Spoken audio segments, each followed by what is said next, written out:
Nicole, thank you so much for being a guest on the Holistic Hub podcast. I am so excited to interview you today. Thank you for inviting me to talk about something I'm very passionate about.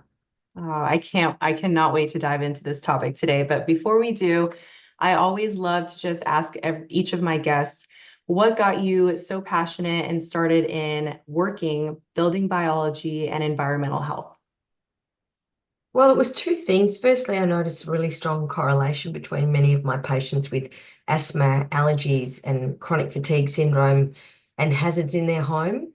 And also, when we bought our first home and moved in, my husband and I developed insomnia within weeks of moving in, and I subsequently had 10 miscarriages in this house.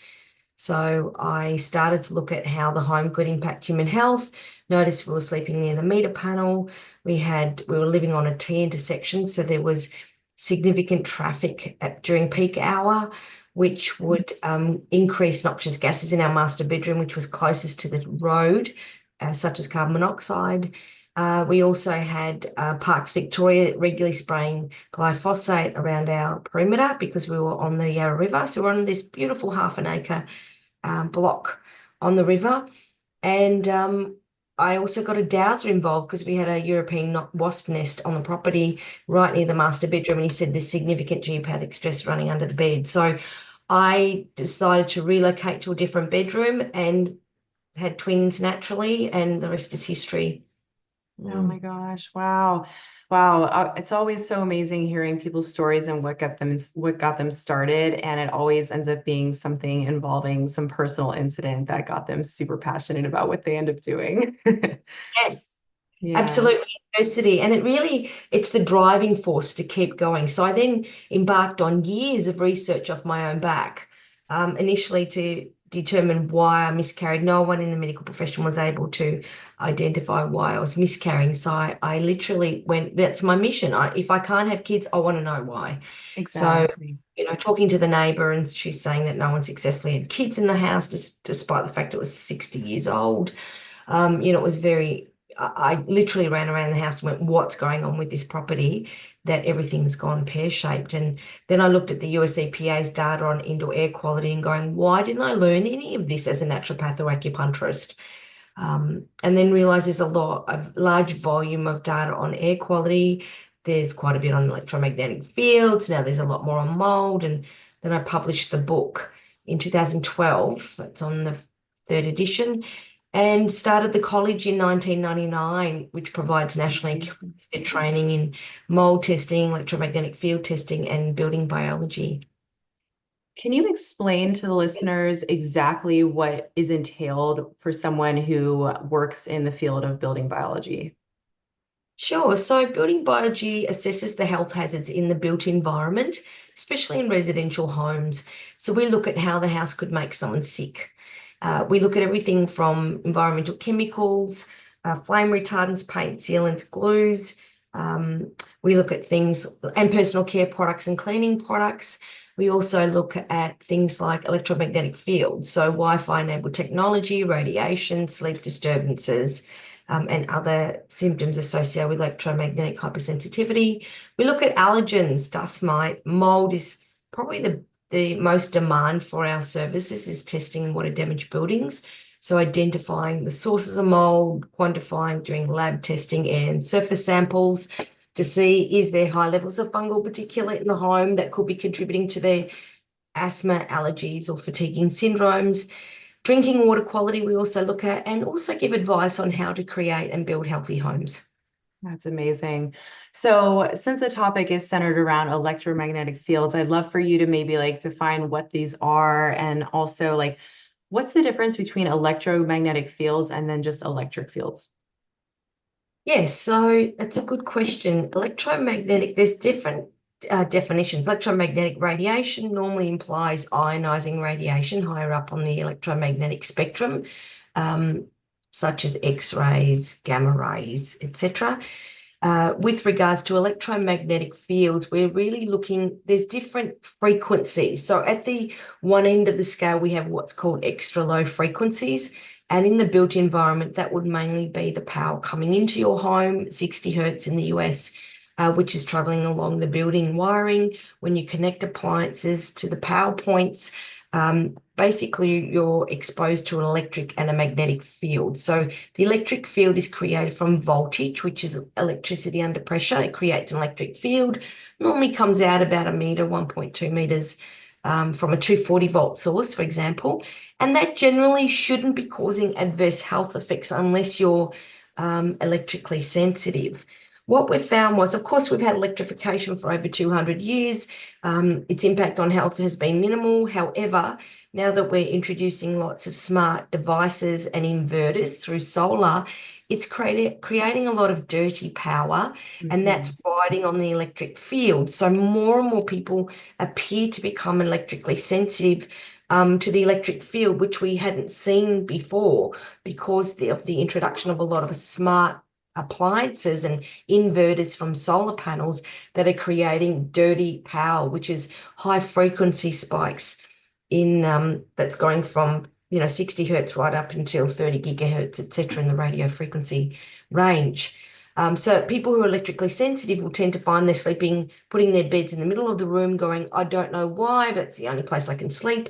And it's often because it's at least a meter away from the walls where the wiring is in order to create this. Okay. Magnetic fields are created with current. So as soon as you have an appliance in use, so you're turning your light on, the fridge is cooling, a toaster or whatever appliance is in use, then it's drawing current. So the movement of electrons in the wiring generates current, and anything with a motor will generate higher levels of current. So your meter panel, your fridge, your inverter, when it's in use, will generate high magnetic fields, and that'll come out around 1 to 2 meters. So that's a different field that people will be exposed to. And then, of course, the third field that we're exposed to is the radio frequencies from your Wi-Fi enabled devices. So everything that's Bluetooth, that's iPads where you're downloading information from the internet, your cell phones, your cordless phones, anything that's Wi-Fi enabled will emit radio frequencies. So EMFs is a bit complicated, and people Yeah. buy meters where they're not even aware of what they just go, let me measure electromagnetic fields. And I'll go, well, which field? Electric field, Mhm. magnetic fields, or radio frequencies? Which frequency range in radio frequencies do you want to do? What are you trying to measure? Is it the router or is it something that's beyond 10 gigahertz? It's actually complicated. We spend 250 hours on this in the building biology course to get them clear about, how to measure it, what all the sources are. Is it from outside? Is it inside? So often people buy meters not knowing what they're measuring and then not knowing what to do with the source, but with the reading and where it's coming from. Um, because it's often our expensive meters with antennas on it that we're able to determine it's actually coming, what direction it's coming from. Is it a cell phone tower, 500 meters away, or is it actually reflecting off building materials from their own router that's reflecting off their sarking? So Right. it's Yes. very much impacted by the building material. So knowing the age of the house, are there vapor permeable membranes? Is there sarking, the aluminium foil wrap that can influence the readings? Windows that will often come through. So it's actually much more complicated than most people realize. And that is very complicated. And so for someone who is struggling then with electrical hypersensitivity, it's very complicated. It could be coming from multiple different types of exposure. So what are some of the symptoms then that are really common for someone who's experiencing that sensitivity? Yes, well, about 80% of the symptoms are identical to mold, and once they're sensitive to one, they're often sensitive to the other and chemical sensitivity. So, the symptoms that would differentiate mold from electromagnetic sensitivity is the headaches are more pronounced, the ringing in the ears, they often get tinnitus, and the palpitations are often an issue. Mm. They'll still get POTS, so they'll stand up and feel quite dizzy, and their blood pressure will drop. But the big ones are ringing in the ears, the headaches, and sleep disturbances is quite pronounced. So they're not sleeping well.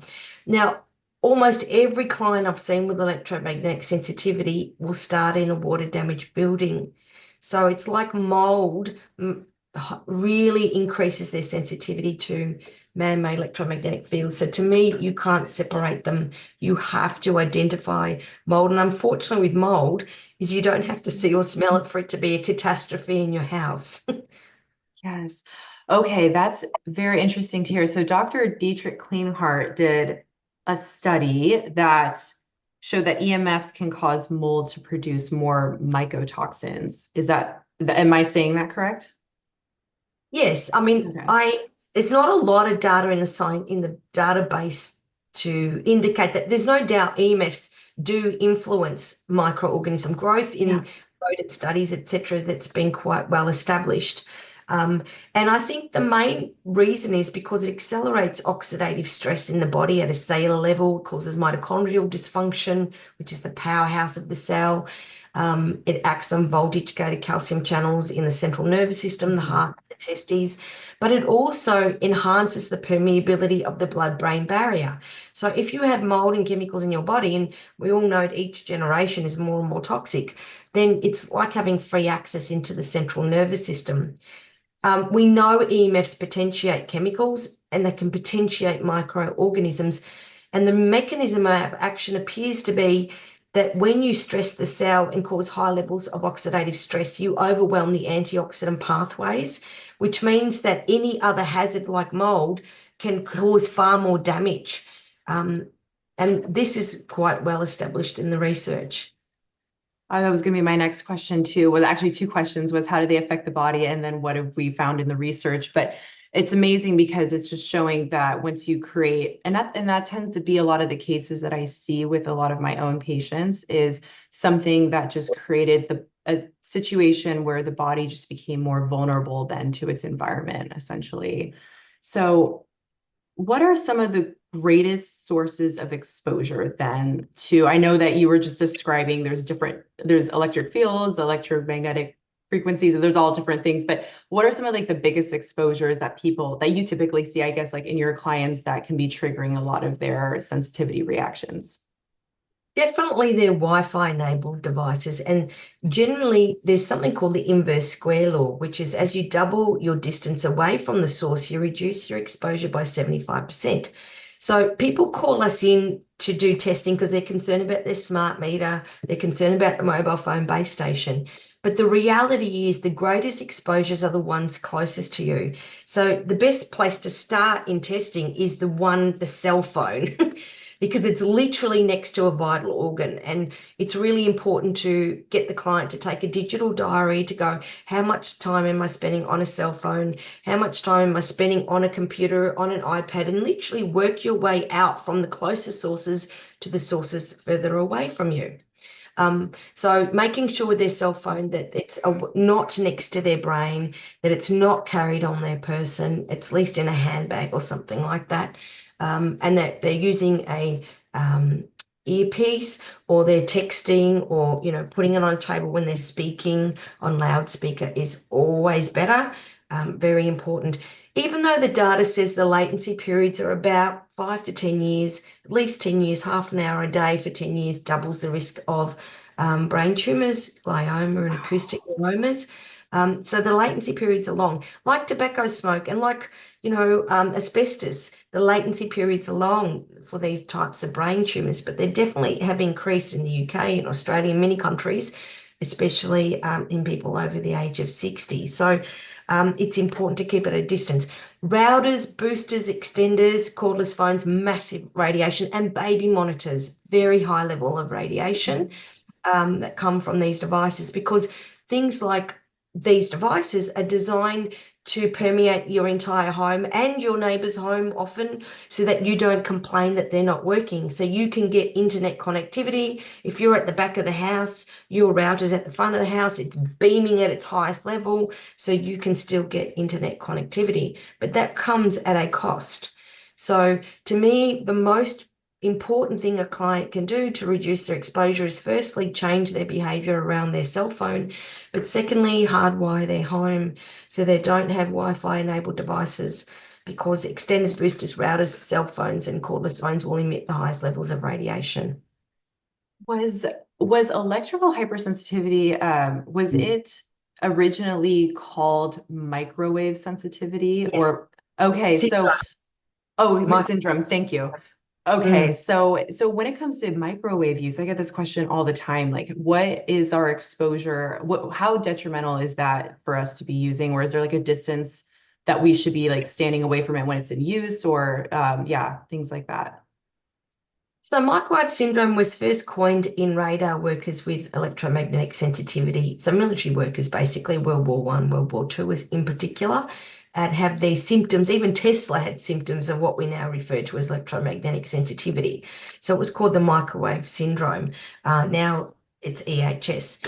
In terms of using microwave ovens, the power output's a lot higher because it's heating, obviously, as opposed Yeah. to a lot of Wi-Fi enabled devices. So essentially, what's important is not to stand in front of the microwave when it's in use. But my concern with the microwave oven is, I mean, the way it works is to oscillate water and to create a heating effect, um, is more of the fact that it's sterilizing our food. Now, research in Japan showed that when you eat nori seaweed, that there's bacteria in the seaweed that confer through genes into our gut microbiome to program our gut microbiome and how to digest that food. So what Mhm. it's saying is there's bacteria naturally in our food, and especially organic food that's not using pesticides, that the microbiome within food may very well be just as important to our health. When you sterilize food in a microwave, which is what you're doing, you're killing off bacteria that may be important to program our gut microbiome. So the key is, Mhm. babies that are being fed infant formula that are microwaved is detrimental because you've got potentially bacteria in that are essential to program a healthy gut flora. So to me, the only time I microwave is to defrost food for my dog, Nice. to sterilize the baby bottles when my kids were babies, Mhm. to sterilize things like sponges and things. I think it works Yeah. really well, but just to actually microwave your food is not a good idea. And I think the power of organic food is not just being lower in pesticides, but there may be beneficial bacteria from the soil that is conferring the genes to the gut, programming the gut microbiome, which is Mhm. actually probably just as important as the nutrient Yeah. content. Hmm. Definitely. Okay, thank you for that. It's very interesting. So, going back to what we're doing to help reduce our exposure in the home, because you already went over like some of the highest exposures, and obviously those are the things that we're going to want to reduce. So, what are your opinions then on shielding devices? Like, are there any companies or anything out there that you've ever recommended to a client? Because I've heard you say on other podcasts and other interviews that your biggest recommendation is just reduce exposure, reduce exposure. So I'm just curious if there's anything that's come up on your radar that you've seen and that you've implemented and actually seen be helpful. Yes, and the best one is metal fly screen. So if you Okay. can get retractable metal fly screen, and if Mhm. you're in an apartment where you know there's a cell phone base station or an external source coming through the window, or if you live in an old home and there's no aluminium foil vapor membranes in the walls, then it could be coming through the walls. Just having that metal, creating metal fly screens can be a way to reflect it. Mhm. However, once you start bringing shielding paint works, but it doesn't completely get rid of it. It attenuates, so it reduces radio frequency. The Oh. first thing is to understand what's the source. Is it electric field you're trying to deal with? Is it a magnetic field or is it radio frequencies? You can't shield magnetic fields. So the current moving through your smart meter, you must be at least a meter away from a smart meter or meter panel. You must be at least a meter away from an inverter because when there's current being drawn and the magnetic field is created, there's very little that will attenuate that. So when Right. people use shielding materials and paints, they think they're getting rid of all the electromagnetic fields. No, you'll actually exacerbate the electric field. You won't touch the magnetic field, and you may reduce the radio frequencies. So more often than not, when people are doing it themselves and reading stuff on the internet, they're bringing this into their home and they're not realizing they're exacerbating some other fields. Shielding paints, shielding materials are a very last resort because we know they'll introduce another problem. And unless you have an electrician that's going to earth that paint, then you actually could exacerbate the problem. So Mhm. To me, it's really important to go, well, where's the source coming from? Which type of field are we dealing with? And how do we reduce exposure? Mhm. So, the main thing consumers can do is first look at how they use their cell phone, don't keep it near their head. Secondly, if they have Wi Fi enabled devices and they can't hardwire their home because they're um, in a rental property, then at least to have a clock timer on their router so that it automatically shuts down at a certain time at night. So you don't have to think about turning it off. Yeah. Really important not to have it on at night during sleep because it could impact sleep through non-REM. But also, having blue light filters on your phones and iPads to reduce, otherwise you have melatonin suppression is really important. Um, and to keep a distance. So if you have routers, extenders, boosters, get rid of the extenders and boosters. Get used to with the router, reduce the power output. So have a look at the number under the router. Go to the manufacturer's website and see how you can reduce the power output by 90%. And get used to just using Wi-Fi in part of the house. So it's not bathing the whole house, it's only bathing one or two rooms where you need internet connectivity. That can be a bit challenging with kids. Right. Um, However, that's better. So that way you want to keep your bedrooms electrically neutral because if you can't sleep, your health suffers. Sleep is the hallmark of health, and we're in a sleep crisis. The last parliamentary inquiry in Australia showed 40% of adults don't sleep very well, which means that, they're going to have health related problems. Most or nearly every mental health disease is associated with insomnia and sleep Mhm. disturbances. So if we can get our sleep done, then our immune system, our reproductive system, all of the other systems tend to improve. Our capacity to deal with mold gets better. So sleep is the first thing a clinician needs to focus on. And it's one of the first things to go when people have high electromagnetic fields in their home. Yeah, sleep is where we are doing the majority of like our detoxing and healing and resting and getting everything situated in our bodies. So I'm so glad that you touched on that. Um, so then my next question is, so if somebody is thinking that this is something that they are sensitive to and this is causing some of their symptoms, most likely walking into certain parts of the room, being near certain devices, and having an increase in certain symptoms can probably pinpoint that that's an issue. But are there tests or other things that we can use lab wise to be able to diagnose somebody dealing with a sensitivity to electromagnetic fields, frequencies, or things like that? Yeah, there's some great documents you can download that were based on for clinicians. So the Austrian Medical Association published research in 2011 on guidelines for clinicians to diagnose. Mhm. Dominique Belpome in France has developed the guidelines on how to diagnose electromagnetic sensitivities. And of course, the European PAEM European guidelines is a 30-page report on diagnosing electromagnetic sensitivity. But essentially, one of the best ways to figure that out is to actually just become electrically neutral, turn everything off for 2 weeks. Don't use, if you can, go on holidays, turn everything off, get to an electrically neutral environment and see how you improve. And that can be very helpful to identify that this is an issue because unfortunately, electromagnetic fields are pretty much ubiquitous now through our homes, our schools, our workplaces, our libraries, our public buildings. It's becoming more and more difficult as a researcher to find a control group because we're all impacted by it. I've done a study, a randomized controlled trial on the impact of a baby monitor on healthy adult sleep. And finding adults that sleep well was challenging. And then putting a baby monitor near their head, double blind, crossover pilot study, was interesting. It was statistically significant. So a third of the participants ended up with clinical insomnia after 7 nights with a baby monitor next to their head. And it's been challenging to publish because it's very controversial and is a good proxy for most Wi-Fi enabled devices. Right. So very important to switch things off and get a meter to measure what's going on in your home and turn everything off at night time to see how you sleep. That's the main thing. Mhm. But yes, there are good documentations and reports that you can use to help. Yeah. Yeah, and you mentioned just when you were explaining that about how the exposures are just everywhere. It's not just in the home, it's work, it's school. So what can somebody do then, and I think I might know the answer to this, but if they are a little bit more sensitive, but they have to go to work or they have to go to school, I mean, what are some like what are pieces of advice that you've maybe given clients under these circumstances? Yeah, that's difficult because you know they're going to be exposed. Um, Look, some doctors are using calcium blocker channels, Uh-huh. calcium blockers, because it acts on voltage go to calcium channels. My thing is to find mold. Try and reduce your exposure to mold. If you've got mold in the house, you're going to be electrically sensitive. It's going to get worse. So you've got to get to the moisture sources.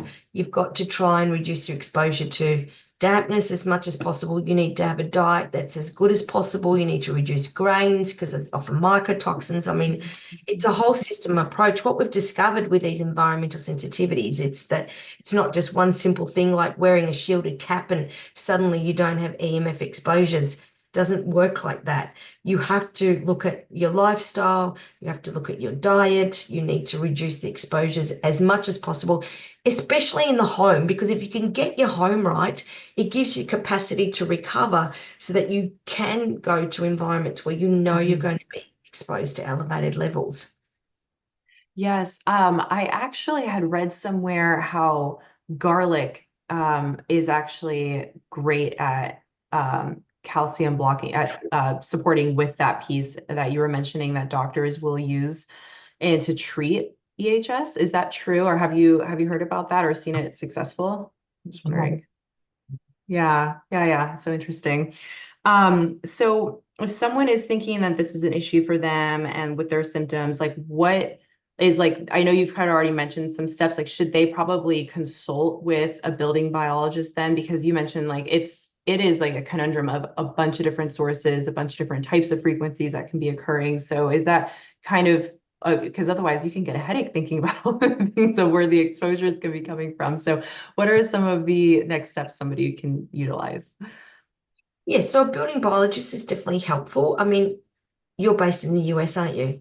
I am. Yeah, right. So a building biologist will be adept at identifying electromagnetic fields, sources, and providing advice to attenuate exposure.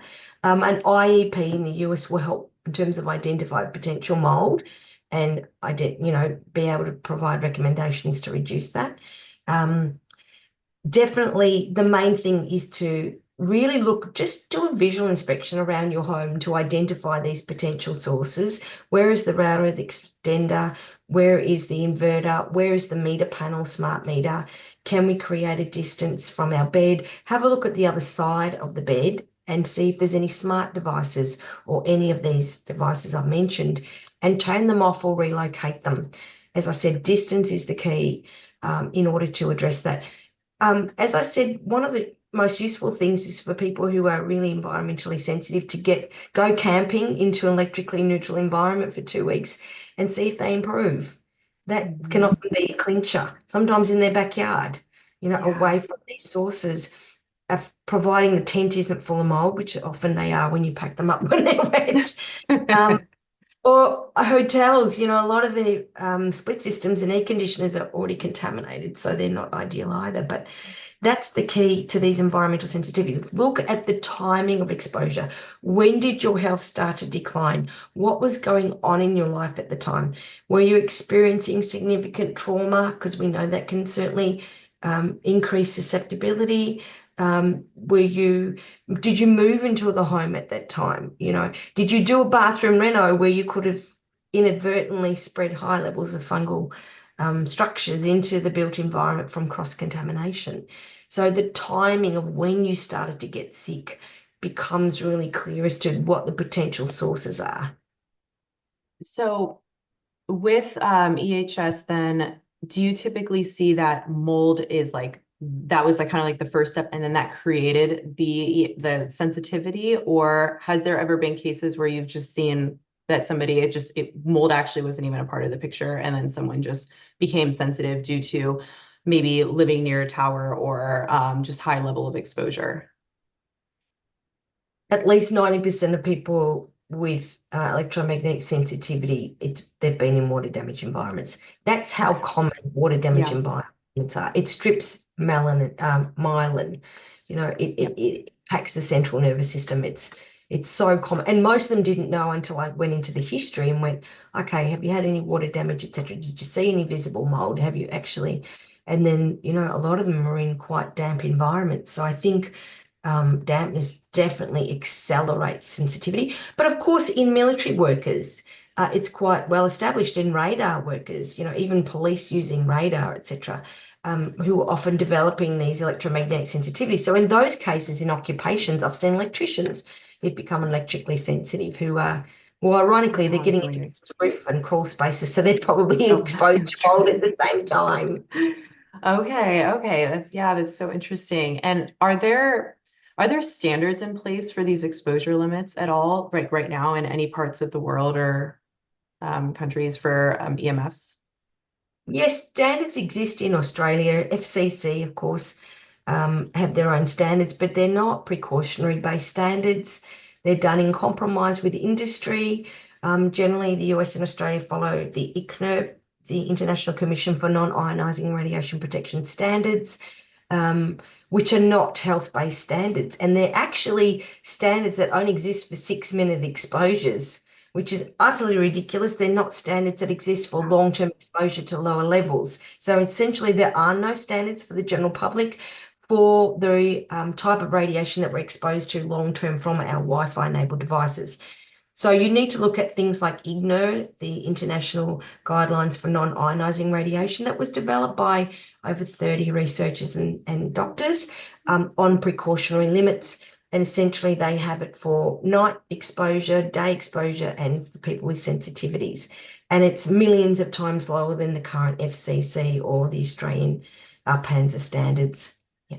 So Okay, if you have okay. any Wi-Fi enabled device in the house, you will already be higher than the IGNO standards. Earlier in the conversation, you mentioned how with the increase in solar panel usage, that was also contributing to then increasing frequencies and then causing a lot of the sensitivities. So what like year date was that around? And has there been like an increase in the amount of sensitivity, like clients that are sensitive to EMFs because of that? Or has it just been kind of gradual as like we've just been developing more and more technology and things? Yes, I think so. I mean, Magda Havas has really spearheaded the research on dirty electricity in schools initially. And I do think people are becoming more electrically sensitive simply because the mold issue has accelerated. Yeah. Man-made electromagnetic fields it's the perfect storm. In the past 3 decades, we've dramatically changed the environment, and in particular, the built environment that we live in, to the point that it doesn't resemble anything that what our grandparents were exposed to when they were children. Mhm. Electromagnetic fields exposures have increased by 18 orders of magnitude compared to our grandparents. We are bathed in it, and we haven't had time to genetically adapt to these massive changes. Water damage in buildings and our, gypsum faced, paper faced gypsum board. The type of building materials we're using, particle board, oriented strand board, are like McDonald's for mold. We had hardwoods in the past in our homes. Now people are using softwoods, soft pines, which are, mold can easily chew through, as opposed to hardwood, which takes decades because they've got Mhm. lignins and resins. So our built environment has dramatically changed and accelerated condensation and mold related risk, especially with this push for energy ratings. In Australia, a significant proportion of new builds now have condensation and mold by their first winter because they're so tight, the ventilation is so poor, the water vapor management is inadequate, often because they're using vapor barrier membranes instead of permeable membranes. The membranes aren't adequate for the microclimate that they're in. So it's the perfect storm. And to me, that's just an acceleration of environmental sensitivities. And on top of that, the chemicals. I mean, now, you look at large population biomonitoring studies with the National Health and Nutritional Examination Survey in the US that are examining 3,000 of their participants every couple of years. And the amount of chemicals, persistent organic pollutants, is increasing with each generation. When they introduced legislation like, to get rid of lead out of petrol, made dramatic impacts, improvements in health. But of course, our regulation for many of the chemicals used in everyday products is not adequate, even with the Toxic Substance Control Act. So there's more that needs to be done because these persistent organic pollutants and flame retardants in all our carpets and our textiles is in our body and staying in our fat tissue. And the best way to detox it is to breastfeed and pass it on to the next Mhm. generation. And that's the best way for a woman to detox a lot of these Mhm. chemicals. Mhm. It's really Yeah. sad. Well, it is really sad. And I love that you were touching on all this because it isn't just EMFs, it isn't just mold, it's what's in our water filtration, what's in the food that we're eating. Are we buying organic? Are we filtering our water? What kind of products are we using? What's our house made of? Is our furniture off-gassing, flame retardants and VOCs? So it's so much more to the picture than just one thing. And as you had alluded to at the very beginning of the conversation with building biology, that is what you're looking at. You're looking at everything in the home, not just like one little piece, because like you said, you can't have one without the other. So Exactly right. It paints a very bleak picture, doesn't it? It's a bit depressing when you it is, start I know. all of this, you go, oh my God, why bother getting to bed? But the good news, simple tips make a big difference to reducing your load. And the big one for me is first, if you've got to maintain the house, you've got to clean the house, you've got to, clean your gutters. There's not rocket science. It's just maintenance is critical. Water vapor management is critical, making sure, that your exhaust ventilation in the bathroom and the kitchen and the range hood is vented to atmosphere, not just the roof space.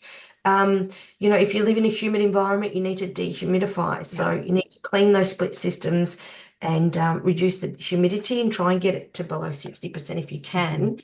Um, and in terms of chemicals, really think about the products you're buying. There's so much stuff in personal care products that increases your toxic load through your skin. Buying stuff that, is increasing a toxic load and often not, the marketing hype doing what you think it's doing. So many products, if they're water-based, have to use preservatives. A lot of those preservatives are pesticides. So Mhm. in order to prevent it spoiling. So to me, if the products you're using on your skin and your face isn't safe enough to eat, then you really need to question why we're using these products.